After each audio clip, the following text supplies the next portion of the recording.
அஸ்ஸலாமு அலைக்கும் வரஹ்மத்துல்லாஹி வபரகாத்துஹு. இன்று ஒரு தகவலில் தலாக் சம்பந்தமாக உச்ச நீதிமன்றத்திலே நடைபெற்று வரக்கூடிய ஒரு வழக்கு தொடர்பாக மத்திய அரசு உச்ச நீதிமன்றத்தில் தாக்கல் செய்திருக்கக்கூடிய அந்த பதிவுகள் இந்திய நாட்டினுடைய இறையாண்மைக்கும் இந்திய நாட்டின் மத சார்பின்மைக்கும் வேட்டு வைக்கக்கூடிய வகையிலே மத்திய அரசாங்கம் அதனுடைய பதிலை அமைத்திருக்கிறது. உச்சநீதிமன்றத்தில் தொடுக்கப்பட்ட வழக்கில் முத்தலாக் விவகாரத்தில் முஸ்லிம் பெண்களுக்கு அநீதி இழைக்கப்படுகிறது என்கிற ரீதியிலே அந்த வழக்கு தொடுக்கப்படுகிறது. இந்த வழக்கை 2 பெண்கள் தொடுக்கிறார்கள்.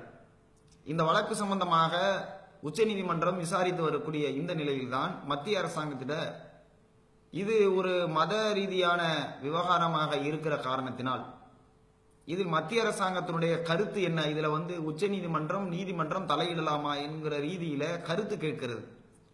அப்ப மத்திய அரசாங்கம் அதுக்கு கருத்து சொல்கிறோம் என்கிற பெயர்ல அரசியலமைப்பு சட்டம் வழங்கியிருக்கக்கூடிய அந்த உரிமையை பறிக்கக்கூடிய வகையிலும் இந்தியா என்பது ஒரு ஜனநாயக நாடு, அது மதசார்பற்ற நாடு என்கிற அந்த முத்திரையை கிழித்து எறியக்கூடிய வகையில்தான் அது தன்னுடைய அறிக்கையை சமர்ப்பித்திருக்கிறது. அதுல என்ன மத்திய அரசாங்கம் என்ன சொல்றாங்கன்னு சொன்னா பல விஷயங்கள் சொல்கிறார்கள். அதுல முக்கியமாக மதசார்பற்ற நாட்டில் இந்த தலாக் நடைமுறையை நாம் நடைமுறைப்படுத்தக்கூடாது அப்படின்னு அவங்க ஒரு விஷயத்தை சொல்றாங்க. மதசார்பற்ற நாடு என்று சொன்னால் தலாக் என்கிற இந்த உரிமை முஸ்லிம்களுக்கு தரப்பட்டிருக்கிறது. இந்த உரிமையை நடைமுறைப்படுத்தினால் மதசார்பற்ற நாடு என்கிற அந்த நிலையை அது மாற்றுகிறது என்கிற ரீதியில அது கருத்து சொல்கிறார்கள். இந்த நாட்டில் முஸ்லிம்களுக்கு மட்டும்தான் இந்த திருமண விவகாரங்கள்ல சலுகைகள் வழங்கப்பட்டிருக்கிறதா? முஸ்லிம்களுக்கு எப்படி திருமண விவகாரங்கள்ல சலுகை வழங்கப்பட்டிருக்கிறதோ அதே மாதிரி கிறிஸ்தவராக இருக்கக்கூடியவர் அவர் திருமண விவகாரத்தை தன்னுடைய மத நம்பிக்கை பிரகாரம் செய்வதற்கும் இந்த நாட்டில் சுதந்திரம் வழங்கப்பட்டிருக்கிறதா இல்லையா? ஒரு இந்துவா இருக்கிறார், அவரு தன்னுடைய திருமணத்தை எப்படி செய்வார்? அவருக்கு எப்படி இந்த நாடு வழங்கி இருக்கிறது? அவருடைய நம்பிக்கை மத நம்பிக்கை அடிப்படையில் அவர் தன்னுடைய திருமணத்தை அமைத்துக் கொள்ள முடியும். அந்த உரிமை வழங்கப்பட்டிருக்கிறதா இல்லையா? அப்ப இந்த மத சுதந்திரத்தை இந்த நாட்டில் அவரவரும் சார்ந்திருக்கக்கூடிய மதத்தினுடைய நம்பிக்கை அடிப்படையில் அவர் திருமண விவகாரங்களை அமைத்துக் கொள்வதற்கு இந்த நாட்டில் உரிமை வழங்கப்பட்டிருக்கிறதா இல்லையா? அப்ப இந்த தலாக் விவகாரத்தில் அதாவது இந்த நாடு என்பது மதசார்பற்ற நாடு என்பது காரணத்தினால இந்த தலாக் விவகாரத்தை அனுமதிக்க முடியாது என்று சொல்லி மத்திய அரசாங்கம் சொல்லுகிறது என்று சொன்னால் அப்ப இது எல்லா மதத்துக்கும் அந்த உரிமையை நீங்கள் கொடுத்திருக்கிறீர்களா இல்லையா? இஸ்லாமியர்களுக்கு மட்டும் கொடுத்திருக்கிறது மாதிரியான ஒரு தோற்றத்தை மத்திய அரசாங்கம் எல்லா இடங்களிலேயுமே இந்த புள்ளித்தனமான எண்ணத்தை பதிவு வைக்கக்கூடிய வேலையை இது செய்து கொண்டிருக்கிறது. எல்லா மக்களுக்கும் இந்த உரிமை வழங்கப்பட்டிருக்கிறது. இந்த நாட்டில் முஸ்லிம்களுக்கு எப்படி தனி சட்டம் இருக்கிறதோ அதே மாதிரி பலருடைய மதங்களை பின்பற்றக்கூடிய பலருக்கும் அவங்களுடைய மத விவகாரங்களில் அவங்களுடைய மத சடங்குகளை அவர்கள் பின்பற்றிக் கொள்வதற்கும் அவர்கள் அதை நடைமுறைப்படுத்திக் கொள்வதற்கும் உரிமை வழங்கப்பட்டிருக்கிறது. சொத்து விவகாரம் இருக்குது, அரசியல் சாசன சட்டம் என்ன உரிமைகள் சொல்லப்பட்டிருக்கிறதோ அப்படி கொடுக்கணும் அப்படின்னு சொல்லி உரிமை எல்லாருக்கும் இருக்குது. கூட்டு குடும்பமா இருக்கிறவர் அவங்க அதன்படிதான் அவங்களுடைய மதத்தின் அடிப்படையில தான் அவங்க என்ன செஞ்சுக்க முடியும், அந்த சொத்து விவகாரங்களை அவங்க பங்கிட முடியும் இந்துக்களாக இருப்பவர்கள்.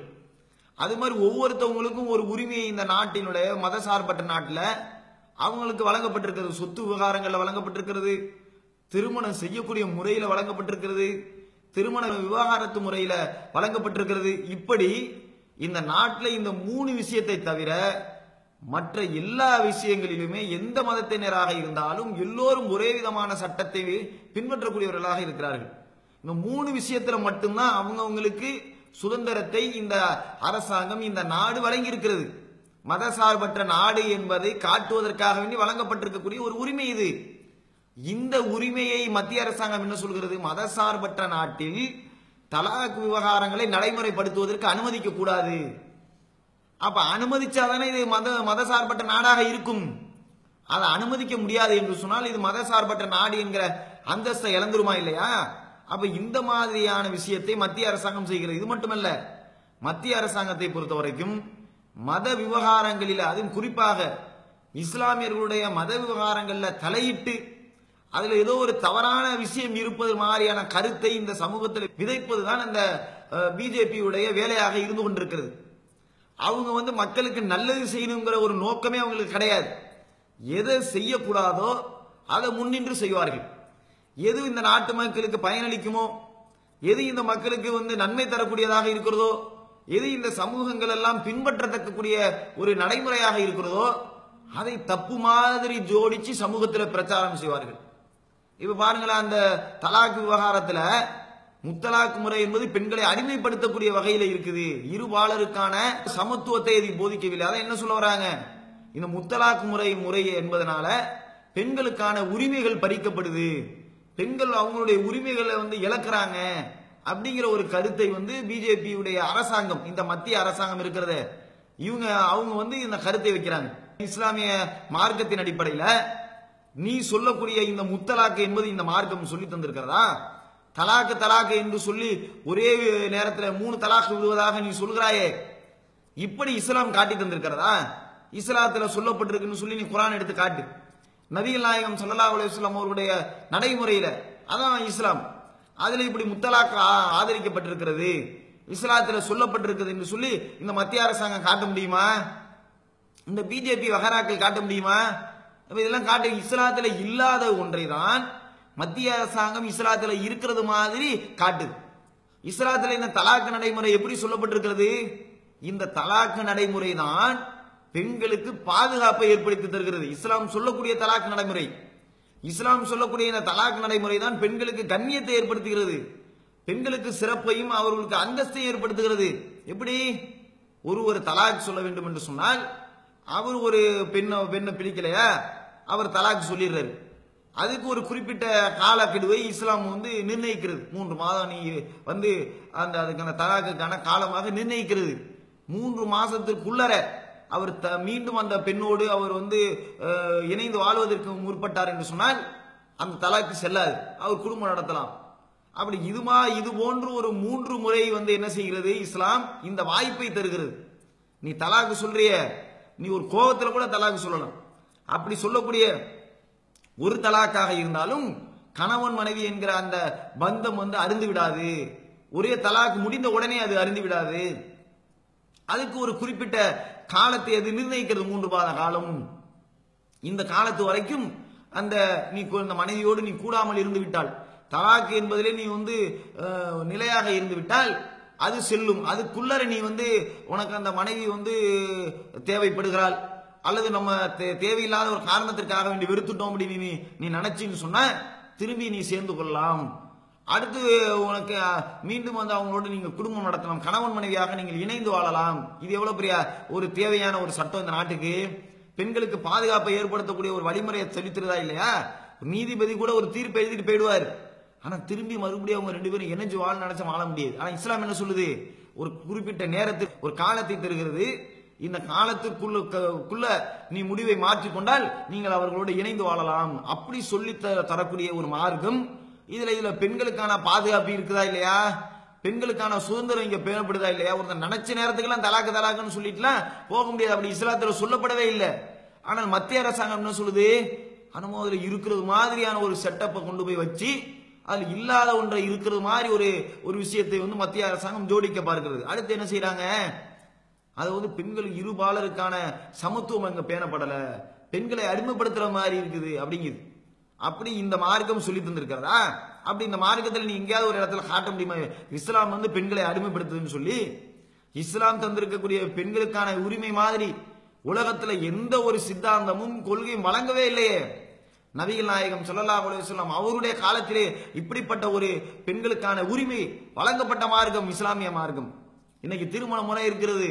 திருமண முறை எப்படி கட்டாயப்படுத்தி ஒருத்தன் கழுத்துல ஒன்ன கட்டிட்டான்னு சொன்னா கணவன் என்று சொல்லி அப்படி சொல்லக்கூடிய காலம், அப்படி சொல்ல வைக்கிறார்கள், அப்படி பயிற்றுவிக்கிறார்கள். அவன் எப்படிப்பட்ட கேடுகட்டவனா இருந்தாலும் சரி, அவன் கணவனா வச்சுட்டு அவன் தான் கல்லான, உனக்கு கல்லா இருந்தா கூட அவன் தான் கணவன், அவன் புல்லா இருந்தாலும் அவன் புருஷன் சொல்லி இப்படி சொல்லப்பட்ட ஒரு சமூகம் தானே இது. ஆனா இஸ்லாமிய மார்க்கம் எப்படி சொல்கிறது, திருமண விவகாரங்கள்ல திருமணத்துல பெண்களுடைய சம்மதத்தை பெற்றுத்தான் திருமணத்தை நடத்தணும். பெண்களுக்கு அந்த திருமணத்துல சம்மதம் இல்லைன்னு வச்சுங்க, அந்த திருமணம் வந்து செல்லாதுன்னு நபிகள் நாயகம் ஸல்லல்லாஹு அலைஹி வஸல்லம் சொல்றாங்க. நபிகள் நாயகம் ஸல்லல்லாஹு அலைஹி வஸல்லம் உங்களுடைய காலத்துல ஒரு பெண் வருகிறார்கள். அவங்க வந்து சொல்றாங்க, எனக்கு வந்து திருமணம் ஆயிடுச்சு, ஆனா அந்த திருமணத்துல எனக்கு உடன்பாடு இல்லை அப்படின்னு சொல்லி ரசூல் ஸல்லல்லாஹு அலைஹி வஸல்லம் அவங்கள்ட்ட சொல்லும் பொழுது நபிகள் நாயகம் ஸல்லல்லாஹு அலைஹி வஸல்லம் அவங்க சொல்றாங்க, அந்த திருமணம் ரத்து செய்யப்படுகிறது. அப்ப அந்த பெண்மணி சொல்றாங்க, இல்ல இல்ல, பெண்களுக்கு உரிமை வழங்கப்பட்டிருக்கிறதா என்பதற்காக தான் நான் கேட்டேன், எனக்கு அந்த திருமணத்துல சம்மதம் தான் சொல்லி அப்படி அவங்க சொல்றாங்க. அப்ப இஸ்லாம் எப்படி சொல்லுது பாருங்க, பெண்களுடைய சம்மதம் இல்லை என்று சொன்னால் அந்த திருமணமே செல்லாது. எந்த காலத்துல? இப்ப நீங்க சொல்லலாம், விஞ்ஞானம் வளர்ந்த இந்த காலத்தில் சொல்லலாம். கட்டாயப்படுத்தி ஒருத்தன் கழுத்துல ஒண்ணு கட்டிட்டான்னு சொன்ன அவன் தாண்ட கணவன் சொல்லி வாழணும்னு சொன்ன உலகமா இல்லையா இந்த உலகம்? அப்படி சொன்ன நாடா இல்லை இந்த நாடு? ஆனால் 1400 ஆண்டுகளுக்கு முன்பே பெண்களுடைய திருமண விஷயத்துல பெண்களுடைய சம்மதம் இருந்தால்தான் திருமணம் செல்லுன்னு சொன்ன மார்க்கம் இந்த மார்க்கம். எப்படிப்பட்ட உயர்வை கண்ணியத்தை இந்த பெண்களுக்கு வழங்கி இருக்குது பாருங்க. கணவன் செத்து போயிட்டாரு, செத்து போயிட்டா எப்படிப்பட்ட கொடுமையை இந்த தேசத்துல பெண்கள் அனுபவித்தார்கள். கணவன் செத்தா உடனே உடன்கட்டை ஏறிடணும், அப்படித்தானே அனுபவிச்சாங்க.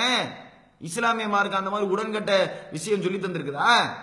கணவன் செத்துட்டா வேற ஒரு திருமணத்தை செஞ்சுக்க, நீ இவன் செத்துட்டா அடுத்து ஒரு திருமணம் செஞ்சுட்டு போ அப்படின்னு மறுமணம் செய்வதற்கான வாய்ப்பை இந்த மார்க்கம் பெண்களுக்கு ஏற்படுத்தி தந்திருக்குதா இல்லையா? இப்ப இது வந்து பெண்களுக்கு வந்து உரிமையை குறைக்குதா? இப்ப உரிமை இல்லைன்னு சொல்லி இந்த மார்க்கம் மறுத்துருச்சா? ஒரு விதவையா இருக்கக்கூடிய ஒருத்தர் இந்த சமூகத்துல எப்படி ஒரு கேவலமாக அருவருக்கத்தக்க ஒரு மனித பிறப்புக்கு அப்பாற்பட்ட ஒரு ஈனப்பிறவியாக விதவைகளை, கணவன் இழந்த பெண்களை எப்படி இந்த சமூகம் கருதுனுச்சு? இன்னைக்கு வரைக்கும் இந்த பழக்கம் இருக்குது இந்த சமூகத்துல. இஸ்லாத்துல உண்டா? முஸ்லிம்கள்ட்ட உண்டா? கணவனை இழந்த பெண்கள் வந்து அவங்க பாட்டுக்கு அவங்களுடைய விசேஷங்களுக்கு போறாங்க, அவங்களுடைய குடும்ப தேவைகள்ல சுப நிகழ்ச்சிகள்ல பங்கெடுக்கிறாங்க, நல்ல காரியங்கள்ல அவங்களும் முன்னின்று கலந்து கொள்கிறார்கள், அவங்களும் முன்னின்று நடத்துகிறார்கள். இது இஸ்லாமிய குடும்பத்துல இஸ்லாமிய மார்க்கம் சொல்லி தந்திருக்கிற வழிமுறையில இருக்கிறவங்க நான் செஞ்சுக்கிட்டு இருக்கிறாங்களே. இப்படிப்பட்ட ஒரு நல்ல நடைமுறை இஸ்லாம் பெண்களுக்கு வழங்கி தந்திருக்கிறத, அந்த உரிமையை தந்திருக்கிறத நீங்க காட்ட முடியுமா? இந்த இன்னைக்கு காட்டுங்க பாப்போம். கணவனை இழந்த ஒரு பெண்ணு ஒரு சுப நிகழ்ச்சியில முன்னின்று அவன் நடத்தக்கூடிய ஒரு சம்பவத்தை இந்த மத்திய அரசாங்கம் காட்டட்டும். அவங்க சொல்றாங்களே ஏதோ பெண்களுக்கு சுதந்திரம் வழங்கி இருக்குன்னு சொல்லி, அப்படி எந்த கொள்கையில, இஸ்லாம் அல்லாத கொள்கையில எந்த கொள்கை வழங்கி இருக்குது காட்ட முடியுமா? அவங்களுக்கு என்னமோ ஒரு மனித பிறப்புக்கு அப்பாற்பட்ட பிறப்பு மாதிரி அவங்க வீட்டுல விசேஷம் நடக்குது, தேவை நடந்தா கூட அவங்க கூட கலந்து கொள்ள முடியாது. அவங்களுடைய மகனுக்கு திருமணம் நடக்குதா, அவங்க கூட முன்னாடி வந்து நின்று அந்த திருமணத்தை நடத்த முடியாது, ஓர ஒதுங்கி போய் நிக்கணும். ஏன்? கணவனை இழந்துட்டாங்க. விதவையில விதவை எப்படி முன்னாடி வர்றது அப்படின்னு சொல்லி ஒதுக்கி வைக்கக்கூடிய சமூகமாக இந்த சமூகம் இருக்கிறதே. இந்த பெண்களுக்கு இஸ்லாமிய மார்க்கம் எப்படி வந்து அவங்களுக்கு கண்ணியத்தை தருது? நீ கணவன் இழந்தா என்னமோ உனக்கு மறுமணம் செஞ்சுட்டு போ, நல்ல காரியம் நடந்தா ஓ மகன் தானே வந்து நீ நின்று நடத்து, ஓ மகன் தானே நீ வந்து நின்று நடத்து, உன்னுடைய குடும்பம் தானே நீ தான் முதல்ல நின்று செய்யணும்னு சொல்லி அப்படி சொல்லி ஊக்கப்படுத்தக்கூடிய ஒரு மார்க்கம் இந்த இஸ்லாமிய மார்க்கம். பெண்களுக்கு அப்படிப்பட்ட உரிமை இந்த மார்க்கம் தந்திருக்கிறது. மத்திய அரசாங்கம் வேணா சொல்லிக்கலாம், நிரூபிக்க முடியுமா உன்னால? அதே மாதிரி என்ன, திருமணம் செஞ்ச விவாகரத்து செய்யறது, விவகாரத்து செய்யக்கூடிய உரிமை இந்த தேசத்துல வழங்கப்பட்டிருக்கிறதா? கல்லானாலும் கணவன், புல்லானாலும் புருஷன், அவ்வளவுதான். உனக்கு அவன் எக்கேடு கெட்டு போனாலும் சரி, எவ்வளவு கெட்டவனா அயோக்கியனா இருந்தாலும் சரி, அவனை தான் நீ உனக்கு கட்டி வச்சுட்டாங்கன்னா அவனை கட்டி வச்சு நீ அழ வேண்டியதுதான். அவனை விவகாரத்துல நீ செய்ய முடியாது. அவன் தண்ணி அடிச்சுட்டு வந்து என்ன உன்னை போட்டு அடிச்சாலும் சரி, அவன் காலை கட்டி பிடிச்சுக்கிட்டே நீ என்ன பண்ணிக்கணும், ஆழ்ந்துடணும். அப்படித்தானே இந்த தேசம் சொல்லி தந்திருக்கிறது. அப்படித்தானே நடைமுறை பழக்க வழக்கங்கள்லாம் இந்த பழங்காலத்தில் இருந்து கொண்டிருக்கிறது. ஆனா இஸ்லாமிய மார்க்கத்தில் அப்படி உண்டா? கணவனை பிடிக்கலன்னு அடுத்த நிமிஷம் என்ன செய்யலாம், அந்த பெண் விவகாரத்து உரிமையை கோரலாம், விவகாரத்து உரிமையை அவர்கள் பயன்படுத்திக் கொள்ளலாம், விவகாரத்து செய்யலாம். அது கூட என்ன, ஆண்கள் கூட 3 முறை அந்த தலாக்கு சொல்வதற்கு அவங்களுக்கு டைம் கொடுக்கப்பட்டிருக்கிறது, காலம் கொடுக்கப்பட்டிருக்கிறது. ஆனா வந்து பெண்களுக்கு ஒரே முறை தான். ஒரு முறை குலா சொல்லிட்டாங்கன்னா முடிஞ்சு போச்சு, அவ்வளவுதான். ஏன்? அந்த அளவுக்கு அவங்களுக்கு உரிமை தரப்பட்டிருக்கிறது. ஒரு கணவனை வந்து ஒரு பெண் அவளை சீக்கிரத்துல வேணான்லாம் சொல்லவே மாட்டார். வேணான்னு சொல்லாத ஒருத்தி வேணான்னு சொல்லணும்னு வர்றேன்னு சொன்னா தகுந்த காரணத்துக்கு தான் வருவா. ஆண் அப்படி இல்லை, எந்த காரணத்துக்கு வேணாலும் சொல்லிட்டு போயிட்டே இருப்பான். அப்போ ஒரு பெண்ணு வேணான்னு சொல்றதா இருந்தாக்கா அவதான் பல விஷயங்களை வந்து பார்ப்பா. தனக்கு அப்புறம் நம்ம வாழ்க்கை கிடைக்கிறது எவ்வளவு கஷ்டம், அல்லது இந்த மாதிரி வந்து இந்த சமூகத்தில் எப்படி வாழ்றது, கணவன் இல்லாம இந்த உலகத்தை எப்படி நம்ம கடந்து போறது. அப்போ ஒருத்தர் வேணான்னு சொல்றதா இருந்தால் அதற்கான நியாயமான காரணம் இருந்தால் மட்டும்தான் ஒருத்தர் கணவனை வேணான்னு சொல்லுவா. அப்படி வேணான்னு சொல்லக்கூடிய அந்த நேரத்தில் கூட பெண்களுக்கு எவ்வளவு வேகமான உரிமையை தந்திருக்கிறது பாருங்க. ஒரு முறை சொன்னால் போதும், குலா சொன்னா போதும், அவங்களுக்கு அந்த உரிமை அவங்களுக்கு கொடுக்கக்கூடிய ஒரு மார்க்கமாக இந்த மார்க்கம் இருக்குதா இல்ல? எவ்வளவு பெரிய பெண்களுக்கான உரிமை வழங்குது, சொத்துல பங்கு கொடுக்குது. சொத்துல பெண்களுக்கு இன்னைக்கு நீங்க பங்கு கொடுக்கலாம், சொத்துல தகப்பனுடைய சொத்துல பெண்களுக்கு பங்கு இருக்கு என்று சொல்லலாம். ஆனால் 1400 ஆண்டுகளுக்கு முன்னாடி சொல்ல முடியுமா? இந்த தேசத்துல நீங்க ஒரு 30 வருஷத்துக்கு முன்னாடி சட்டத்தை காட்டுங்க பார்ப்போம். இன்னைக்கு பெரிய பெண் உரிமை போராளிகளாக இருந்து கொண்டிருக்கிறீர்களே, பெண் உரிமை போராளிகளாக பேசிக் கொண்டிருக்கிறீர்களே, உங்களுடைய சொத்தில, உங்களுடைய முன்னோர்களுடைய சொத்துல, உங்களுடைய கூட பிறந்த தங்கைகளுக்கு, உங்களுடைய கூட பிறந்த சகோதரிகளுக்கு நீங்கள் சொத்தில் பங்கு கொடுத்திருக்கிறீர்களா? அல்லது உங்களுடைய அம்மாவா இருக்கிறாங்களே அவங்களுக்கு அவங்களுடைய தகப்பனுடைய சொத்துல, பாட்டனுடைய சொத்துல அவங்களுக்கு பங்கு கிடைச்சிருக்குதா? கிடையாது. ஆனா இஸ்லாம் என்ன இந்த மார்க்கம் இப்படி சொல்லி தந்திருக்கிறது?